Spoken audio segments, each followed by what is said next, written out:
চিংড়ি মাছ দিয়ে তো অনেকবারই ঝিঙা রান্না করেছি। আজকে রুই মাছ দিয়ে ঝিঙা রান্না করব। এখানে আমি 4 পিস রুই মাছ নিয়েছি। লবণ আর হলুদ দিয়ে মাখিয়ে রেখে দেবো। এরপর আমি তেলে ফ্রাই করে নেব।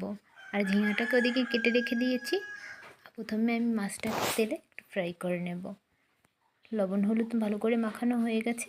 এবার একটি কড়াইয়ের ভিতর আমি তেল গরম করে মাছটাকে একটু ফ্রাই করে নেব।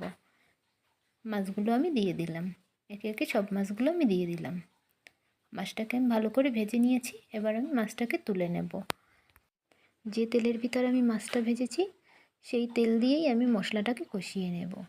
প্রথমে আমি পেঁয়াজ রসুন বাটা দিয়ে একটু ভেজে নিয়ে দিয়ে দিয়েছি হাফ চামচের মতন হলুদের গুঁড়ো।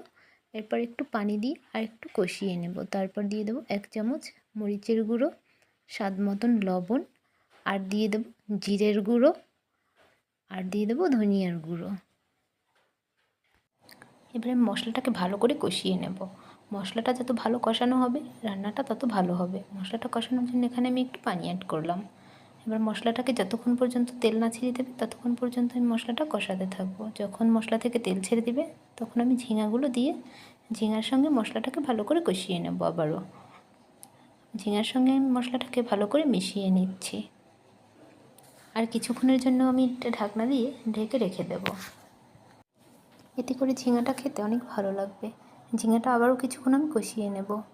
যখন ভালো করে কষানো হয়ে যাবে এর ভিতরে আমি 1 কাপ পরিমাণে পানি অ্যাড করব। আর পানিটা যখন ফুটে আসবে তখন দিয়ে দেবো আমি মাছগুলো। ভেজে রাখা মাছগুলো এবার আমি দিয়ে দিলাম। ঝিঙা সেদ্ধ হতে বেশি সময় লাগে না, তাই অল্প পরিমাণে পানি অ্যাড করেছি। আর বিশ্বাস করুন এই রেসিপিটা খেতে এত দারুণ বলে আপনাদেরকে বোঝাতে পারবো না। বাসায় একদিন হলেও অবশ্যই ট্রাই করবেন। কিছুক্ষণের জন্য আমি ঢাকনা দিয়ে ঢেকে রেখে দেবো। ঝিঙাটা যখন সেদ্ধ হয়ে ঝোলটা যখন মাখামাখা হয়ে আসবে তখন আমি ঝিঙা আর মাছটাকে নামিয়ে নেব। বাসায় অবশ্যই এই রেসিপিটা একদিন ট্রাই করে দেখবেন।